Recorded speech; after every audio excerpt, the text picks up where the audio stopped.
In the spring of 1942, somewhere in Nazi-occupied Eastern Europe, a photographer took a simple portrait photograph. The image showed a single prisoner standing against what appeared to be a blank wall, staring directly into the camera lens.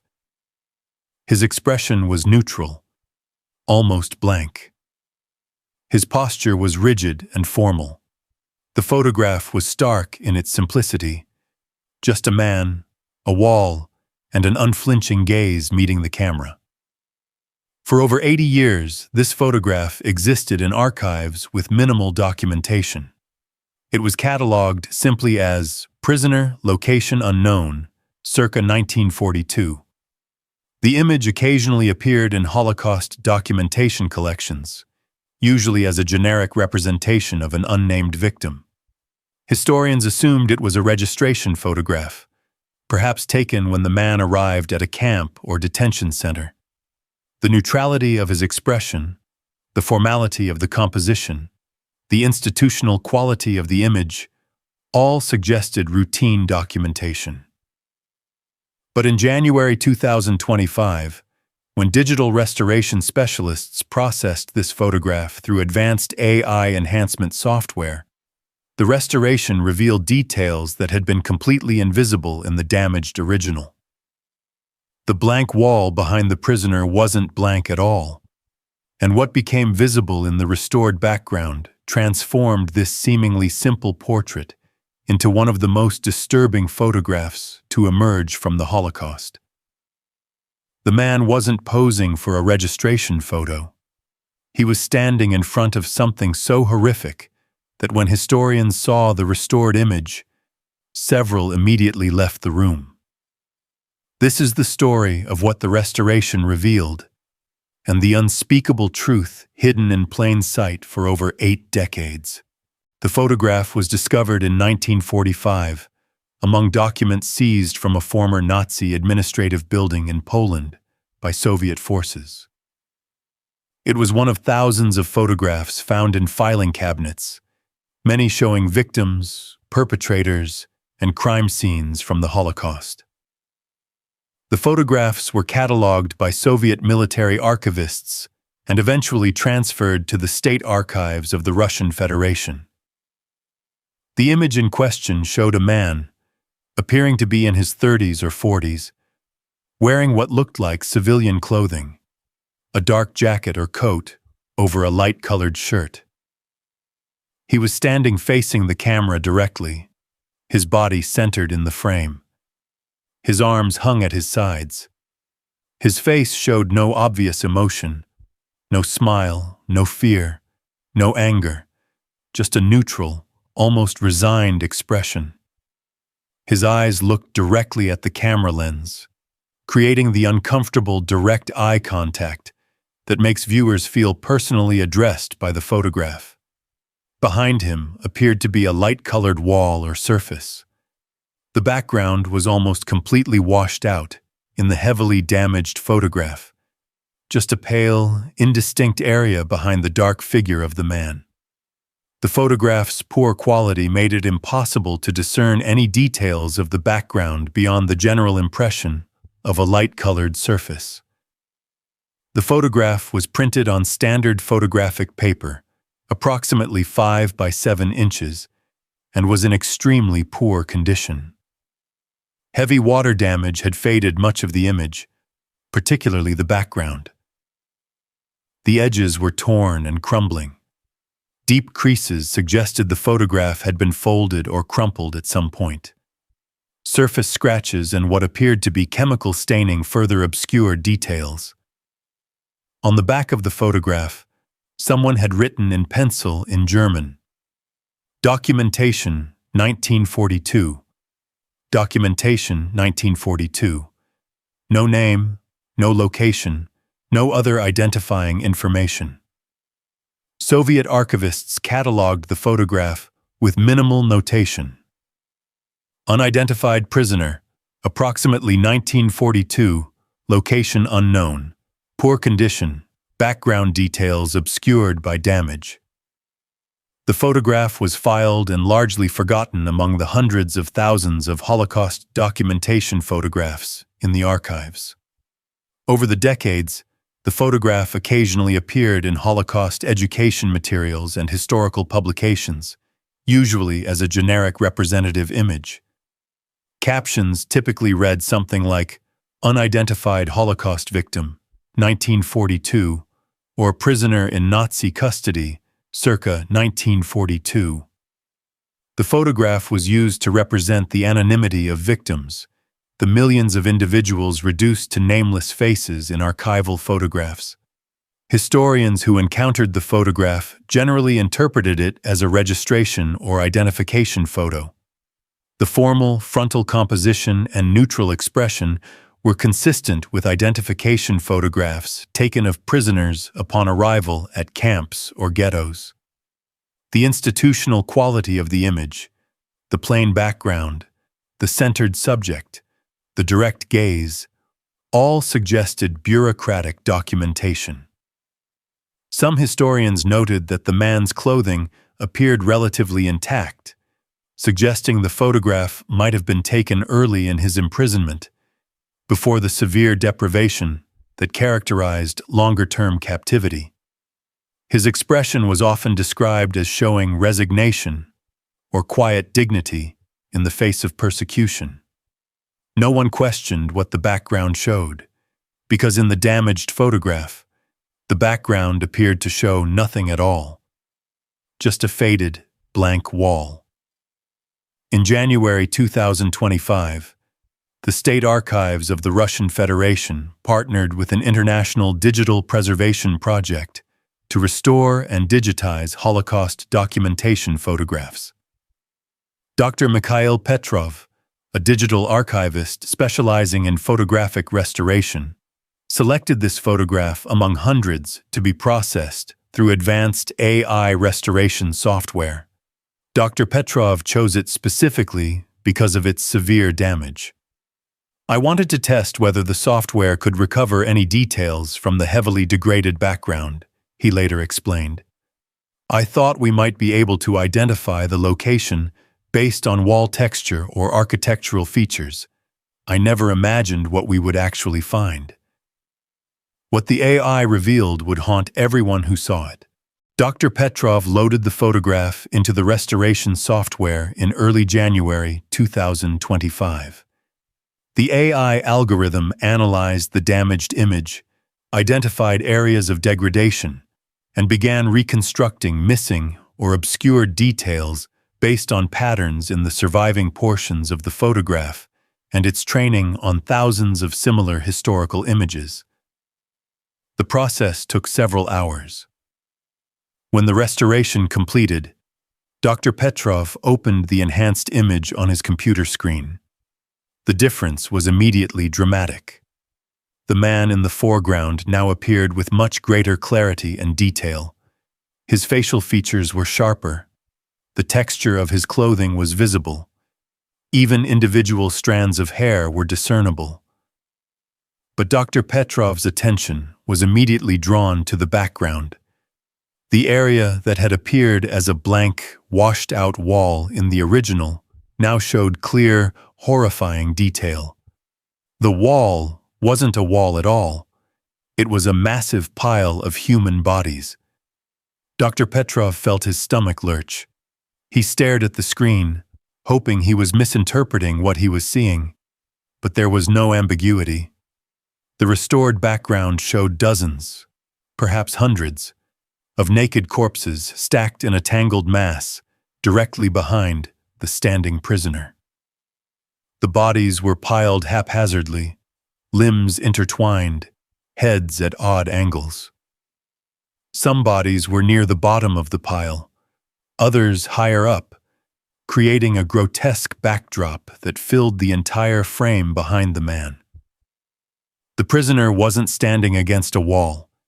He was standing directly in front of a mass grave or body disposal site, with the corpses of murdered victims literally feet behind him.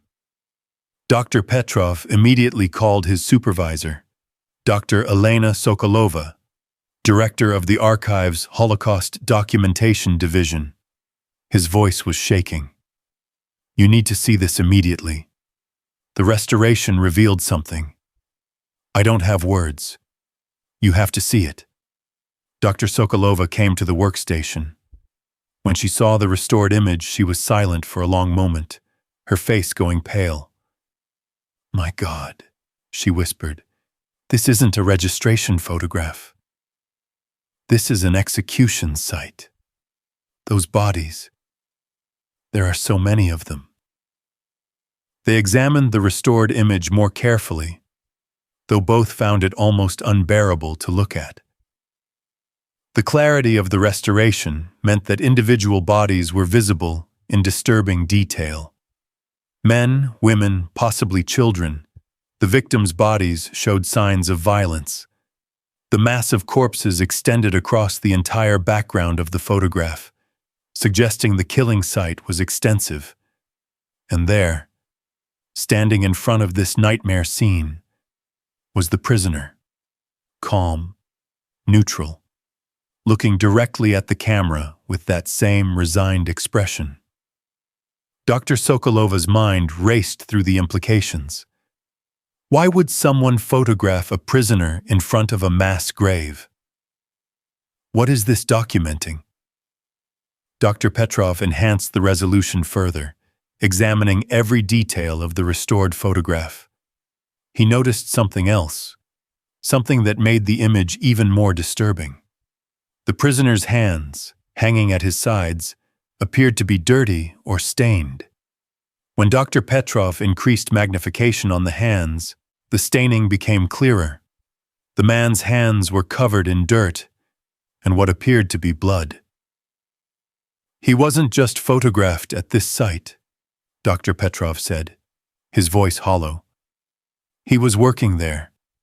This is documentation of a Sonderkommando, a prisoner forced to work at the killing sites, handling bodies." The photograph's meaning had completely transformed. This wasn't a simple identification photo of an anonymous victim. This was documentation of a man forced to participate in the disposal of mass murder victims, standing in front of the evidence of Nazi genocide, his hands stained with the work he'd been forced to do, staring at the camera in a moment of unbearable witnessing. Dr. Sokolova and Dr. Petrov knew they needed to bring in specialists immediately. This photograph was going to require extensive research to understand its full context and implications. Dr. Sokolova assembled a team of Holocaust historians to analyze the restored photograph and determine its context. The team included Dr. Rachel Cohen, a historian specializing in the Sonderkommando, the prisoners forced to work in the gas chambers and crematoria at Nazi death camps. Dr. Cohen explained the horrific reality of the Sonderkommando system. The Nazis forced prisoners, usually Jewish prisoners, to perform the most traumatic work imaginable, removing bodies from gas chambers, transporting them to crematoria or mass graves, and disposing of remains. These prisoners were kept separate from the general camp population, housed in isolation, and were periodically murdered and replaced with new Sonderkommando to prevent them from revealing what they'd witnessed. Looking at the restored photograph, Dr. Cohen felt a wave of grief. This man was a Sonderkommando. The bodies behind him are victims he was forced to handle. The dirt and blood on his hands are from that work. And someone, probably an SS officer or camp photographer, made him stand in front of this mass of corpses and pose for a photograph. This is documentation of forced complicity. The Nazis were making a visual record of Jewish prisoners handling the bodies of murdered Jews. The team examined every detail of the restored photograph for clues about location and date. The style of the photograph, the quality of the image, the clothing worn by the prisoner and visible on some of the corpses, all suggested this was taken in 1942, consistent with the date written on the back. Dr. Cohen identified several potential locations where this photograph could have been taken. In 1942, mass murders were being conducted at multiple sites across Nazi-occupied Eastern Europe. The photograph could have been taken at Auschwitz-Birkenau, where the gas chambers began operation in early 1942, or at one of the Operation Reinhard death camps, Treblinka, Sobibor, or Belzec, which were specifically designed for mass murder and operated during this period. However, the open-air setting visible in the photograph suggested this might not be at a camp with built crematoria, but rather at a mass shooting site or temporary killing facility where bodies were buried in pits or burned in open-air pyres. The team cross-referenced the photograph with known documentation from various killing sites.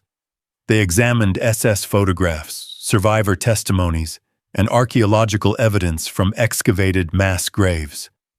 They were trying to identify not just where this photograph was taken, but who the man in the photograph was and what happened to him. Dr. Cohen explained the tragic reality. Most Sonderkommando prisoners were eventually murdered by the Nazis to eliminate witnesses. They typically survived only weeks or months before being killed and replaced. Very few Sonderkommando survived the war. Those who did provided crucial testimony about the mechanics of the Holocaust's killing process. But the vast majority died, and their names and stories were lost. Looking at the man in the photograph, his direct gaze, his neutral expression, his blood-stained hands, Dr. Cohen said quietly, "This man knew what was happening to him." Sonderkommando prisoners understood that they were being kept alive temporarily to do this horrific work, and that they would eventually be killed. This photograph captures a man who has been forced to witness and participate in genocide, who knows he will likely be murdered, and who is staring directly at the camera, making whoever took this photograph, and now us, 83 years later, look directly at him and acknowledge what was being done. The research team was determined to identify this man and to understand the full story of this photograph. The research team worked for months trying to identify where the photograph was taken. They examined every visible detail in the restored image: the terrain, the way the bodies were arranged, the clothing visible on victims, any architectural features in the distant background, and the quality of the photograph itself. Dr. Anna Lewandowski, a Polish historian specializing in Holocaust sites in occupied Poland, made the breakthrough. She was examining the restored photograph under high magnification when she noticed something in the far background, barely visible even in the restored version. What appeared to be a wooden structure, possibly a watchtower or building. Dr. Lewandowski compared this barely visible structure with documented photographs from various killing sites. She found a match in photographs from Sobibor, one of the Operation Reinhard death camps located in occupied Poland. Sobibor operated from May 1942 to October 1943 and was specifically designed for mass murder. An estimated 167,000 to 250,000 people were murdered there. The wooden structure visible in the distant background of the restored photograph matched a guard tower documented in other photographs from Sobibor. Additionally, the terrain and vegetation visible around the edges of the photograph were consistent with the wooded, rural location of Sobibor in eastern Poland. Dr. Lewandowski found further corroboration in testimony from the few Sonderkommando who survived Sobibor. Several survivors had described being forced to stand near the mass graves for documentation photographs taken by SS officers. One survivor, in testimony recorded in the 1960s, specifically mentioned, "They made us stand in front of the bodies while they took photographs. I think they wanted to show that Jews were handling the bodies of Jews. They were creating evidence of our forced participation." The team determined with reasonable confidence that the photograph was taken at Sobibor, most likely in the summer or fall of 1942, during the camp's most intensive killing period. Now they needed to try to identify the man in the photograph. This proved far more difficult. Sobibor's records were almost entirely destroyed by the Nazis when they dismantled the camp in 1943 to hide evidence of the genocide. Very few prisoner names survived. However, the team found a potential lead. In the archives of the Jewish Historical Institute in Warsaw, they discovered a list of Sobibor Sonderkommando prisoners that had been compiled after the war based on survivor testimony and fragmentary Nazi documentation. The list contained approximately 40 names of men known or believed to have been forced to work as Sonderkommando at Sobibor in 1942. The research team compared the physical description visible in the photograph, a man appearing to be in his 30s or 40s, of medium height and build, with dark hair and a mustache, against any available photographs or descriptions of the men on the list. They found one possible match: Leon Feldhendler. But further investigation revealed this couldn't be correct. Feldhendler was one of the leaders of the famous Sobibor prisoner uprising in October 1943 and survived until after the uprising, meaning he was still alive well after this photograph was taken in 1942. The team continued searching through the list, looking for any man whose description matched and whose fate was consistent with the time frame. They found another name, Chaim Engel, listed as a Sonderkommando at Sobibor, age approximately 38 in 1942, described by a survivor as having a mustache and serious face, always looked directly at you when he spoke. But the team couldn't find any photograph of Engel to confirm the match. And like most Sonderkommando, there was no record of what happened to him. He simply disappeared from documentation in late 1942, almost certainly murdered as part of the periodic liquidation of Sonderkommando prisoners. The man in the photograph might be Chaim Engel, but without additional evidence, the team couldn't be certain. He might be one of the other men on the list, or he might be someone whose name was never recorded at all, one of the countless victims whose identities were erased by the Nazis. While the research team couldn't definitively identify the prisoner, they made progress understanding why this photograph was taken and what it was meant to document. Dr. Cohen consulted with experts on Nazi documentation practices and propaganda. They determined that the photograph was likely taken by an SS officer or official camp photographer for one of several possible purposes. First, documentation of camp operations. The SS kept extensive photographic records of their activities, including the mass murder operations at death camps. These photographs were used for administrative reports, for training personnel at other camps, and as evidence of efficiency in carrying out the final solution. Second, documentation of Jewish complicity. The Nazis had a perverse interest in creating evidence that Jews were participating in the destruction of Jews. Photographs of Sonderkommando prisoners working at killing sites served this propagandistic purpose, suggesting that Jews were willingly involved in the genocide, when in reality these prisoners were being forced under threat of immediate death to perform this work. Third, personal souvenirs for SS personnel. Many SS officers and guards kept personal collections of photographs from the camps, including images of mass graves, killing operations, and prisoners. These photographs served as grotesque trophies of their participation in genocide. The research team found evidence supporting all three purposes. The photograph's composition, formal, centered, with the subject looking directly at the camera, suggested official documentation rather than a casual snapshot. The notation Documentation 1942 on the back supported this interpretation. But why photograph a Sonderkommando prisoner in this specific way, standing in front of the mass grave, facing the camera directly, making eye contact with the photographer? Dr. Cohen offered an interpretation. I think the photographer, whoever he was, wanted to create a specific type of image.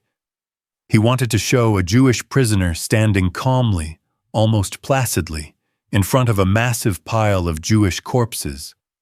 The direct eye contact, the neutral expression, the formal composition, it all creates an image that the Nazis could interpret as showing Jewish indifference to Jewish death. Of course, that interpretation is monstrously false. This man wasn't indifferent. He was traumatized, coerced, forced to work under threat of death. His calm expression is shock, dissociation, resignation. But the Nazis could use this photograph to support their propaganda narrative. Dr. Cohen continued. There's another possibility, though. Some Sonderkommando prisoners, knowing they would likely be killed, tried to leave evidence of what was happening. Some secretly wrote notes or testimony and hid them. Some tried to sabotage the killing machinery in small ways, and some, when forced to be photographed, tried to use those photographs as testimony. By looking directly at the camera, this man is looking at us across 83 years, bearing witness. He's saying, look at me, see what has been done, see what I've been forced to do. Remember this. The team could never know for certain what the prisoner was thinking or intending in that moment. But Dr. Cohen's interpretation resonated with the entire research team.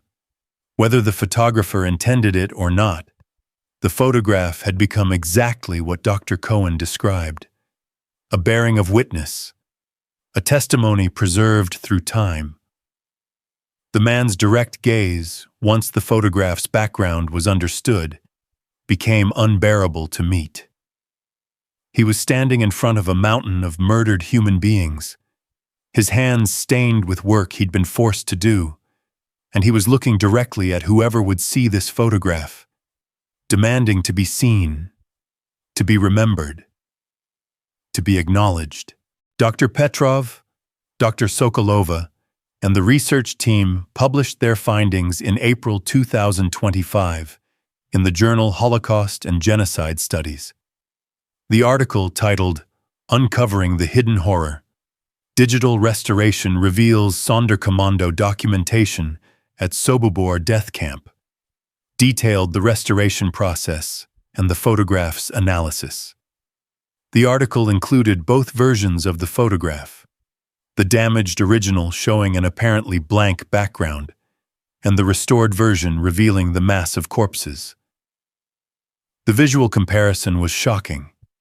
It demonstrated how much evidence of the Holocaust's horrors had been literally invisible due to photograph degradation, and how modern technology was revealing hidden truths. The publication sparked international media attention. Major news outlets covered the story with headlines like AI reveals hidden horror in Holocaust photograph, and 83 years later, technology exposes full truth of death camp image. The photograph was included in a special exhibition at the United States Holocaust Memorial Museum in Washington, D.C., titled Hidden Testimony: Technology Reveals What Time Obscured. The exhibition displayed the original damaged photograph alongside the restored version, allowing visitors to see the dramatic difference restoration made. The exhibition caption read, Unidentified Sonderkommando Prisoner, Sobibor Death Camp, Poland, 1942. For over 80 years, this photograph appeared to show a prisoner standing against a blank wall.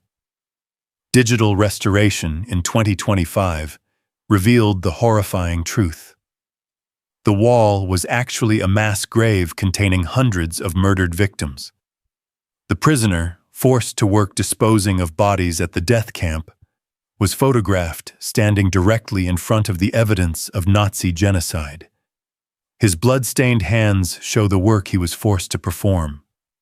His direct gaze at the camera represents the only form of testimony available to him, a silent witness across time, forcing viewers to confront the full reality of the Holocaust. This prisoner was likely murdered shortly after this photograph was taken, as Sonderkommando prisoners were periodically killed to eliminate witnesses. His name remains unknown, but his testimony endures. The restored photograph became one of the most powerful and disturbing images to emerge from Holocaust archives in decades. Its impact came not just from what it showed, but from the revelation of how much had been hidden. For 83 years, people had looked at this photograph and seen only a simple portrait. The true horror had been there all along, obscured by damage, waiting to be revealed.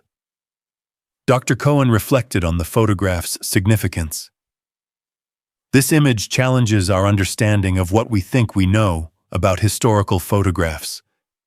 How many other images in archives around the world contain hidden evidence that we simply can't see yet because of deterioration? This photograph reminds us that the Holocaust was even more extensively documented than we realized. But that documentation has been degraded by time. As technology improves, we'll continue to uncover more evidence, more testimony, more faces like this man who demand to be remembered. The photograph also renewed discussions about the Sonderkommando prisoners themselves, a group of Holocaust victims who have often been neglected in historical narratives because of the complicated nature of their forced participation in the killing process. Dr. Cohen emphasized, Sonderkommando prisoners were victims, not perpetrators. They were forced under threat of immediate death to perform the most traumatic work imaginable. Many subsequently took their own lives. Some participated in acts of resistance, including the famous uprising at Sobibor in 1943 and similar revolts at other camps. Their stories deserve to be told with the same sympathy and respect we give to all Holocaust victims. This photograph gives us a face, even if we don't know his name, to represent all the Sonderkommando prisoners who suffered unimaginably and died without testimony.